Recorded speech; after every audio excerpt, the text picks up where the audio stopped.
അയ്യമാ, ഏഷ്യാനെറ്റ് അവതാരം ബാലചന്ദ്രൻ്റെ മോൻ അനൂപിൻ്റെ ധൈര്യം കണ്ട. PV അൻവറിനെതിരെ ഓണയറിൽ പെരുമ്പാമ്പിനെ വെച്ച് പഞ്ച് ഡയലോഗ് അടിച്ചിട്ട് നേരെ ഫേസ്ബുക്കിൻ്റെ കമൻറ്റും പൂട്ടി ഒളിച്ചിരിക്കുകയാണ്. ജോണിൻ്റെ മോൻ വിനുവിൻ്റെ അടിമയായിട്ടുള്ളവൻ ബോസിനെ ഒന്ന് ഇംപ്രസ് ചെയ്യിച്ച് ഒരു പ്രമോഷൻ്റെ സാധ്യത ഒപ്പിച്ചതാണ് ഓണയറിലെ ആ ഡയലോഗ് അങ്ങോട്ട് പറഞ്ഞത് മാത്രമേ ബാലചന്ദ്രൻ്റെ മോൻ അനൂപിന് ഓർമ്മയുള്ളൂ. പിന്നെ ഓണയറിലാണ്. എന്നാൽ നീ ഈ ഡയലോഗ് അടിക്കുന്നതിന് മുമ്പേ നിൻ്റെ തണ്ടിനുറപ്പുണ്ടെങ്കിൽ ആദ്യം ചെയ്യേണ്ടത് എന്താണ്? അതുമായി ബന്ധപ്പെട്ട് എന്ത് വന്നാലും നേരിടുന്നത് എനിക്ക് പുല്ലാണെന്ന് കാണിക്കണം. പക്ഷേ ഡയലോഗ് അടിച്ചിട്ട് പാവപ്പെട്ട ആ ബാലചന്ദ്രൻ്റെ നാട്ടുകാരെ കൊണ്ട് മുഴുവൻ അനുസ്മരിപ്പിച്ച ശേഷം അവൻ പാമ്പിനെ പോലെ ഏതോ പൊത്തിപ്പോയി പതുങ്ങിയിരിക്കും പോലെ ഫേസ്ബുക്കിൻ്റെ കമൻറ്റും പൂട്ടിയിരിക്കുകയാണ്. പറഞ്ഞ പഞ്ച് ഡയലോഗിനുള്ള അനുമോദനവുമായി നാട്ടുകാർ തേടി വരുമ്പോൾ പാമ്പിൻ്റെ പൊത്തിൽ പോയി ഇങ്ങനെ പതുങ്ങിയിരിക്കുന്ന ആ ബാലചന്ദ്രൻ്റെ മോ അനൂപിനെ നാട്ടുകാർ വെളിയിൽ പുകച്ചുകൊണ്ടിരിക്കുകയാണ് പുറത്ത് ചാടിക്കാനായിട്ട്. പക്ഷേ ജോണിൻ്റെ മോൻ വിനുവിൻ്റെ ശിഷ്യനല്ലേ, സ്വാഭാവികമായിട്ടും നാക്കുകൊണ്ടുള്ള ഡയലോഗടി വീരനായിരിക്കും. അതിനപ്പുറത്തേക്ക് ഒരു ചുക്കും കാണില്ല. വെറുതെ ആ പാവപ്പെട്ട ബാലചന്ദ്രനെ നാട്ടുകാരെ കൊണ്ട് പറയിപ്പിക്കാൻ വേണ്ടി ജനിച്ച പുത്രനായി മാറിയിരിക്കുകയാണ്. ബോസിനെ ഇംപ്രസ് ചെയ്യിച്ചാൽ ചിലപ്പോൾ നാളെ എനിക്ക് കുറച്ചധികം എച്ചിൽ കഷ്ണം കിട്ടിയാലോ, അതിനു വേണ്ടിയാണ് ഡയലോഗ് അടിച്ചത്.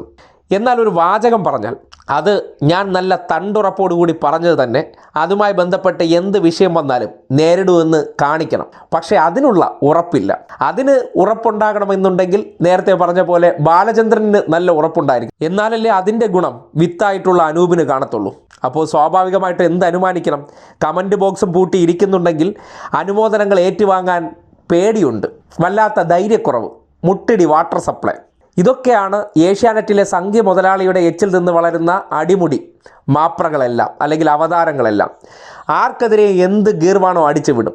അതിനെ സംബന്ധിച്ച് തിരിച്ച് അവരുടെ അനുമോദനങ്ങളും അംഗീകാരങ്ങളും പ്രശസ്തി പത്രവുമായി വരുമ്പോൾ അവൻ പാത്തും പതുങ്ങിയും കമൻറ്റ് ബോക്സും പൂട്ടി ഫോൺ എടുക്കാതെ ഒളിച്ചിരിക്കുന്ന ആ ധൈര്യശാലികളുണ്ടല്ലോ, ഇവരൊക്കെയാണ് ഈ ഫ്ലോറിലിരുന്ന് വിടുവായത്തിലടിക്കുന്നത്.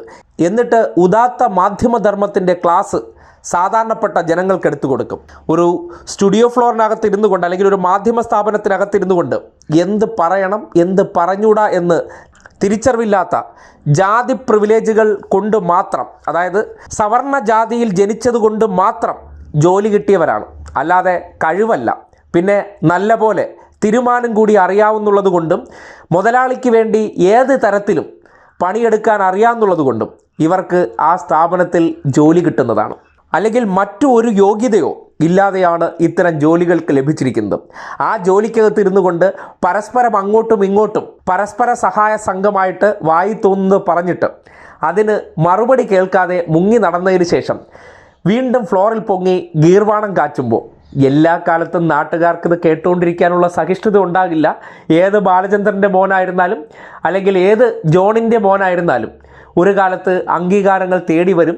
അതുകൊണ്ട് വെറുതെ പബ്ലിക്കിനെ പ്രവോക്ക് ചെയ്യാൻ നിന്നാൽ അതിൻ്റെ പ്രത്യാഘാതം വലുതായിരിക്കുമെന്ന് മാത്രമേ ഇത്തരം മാപ്രകളോടും അല്ലെങ്കിൽ അവതാരങ്ങളോടും ഉപദേശിക്കാനുള്ളൂ.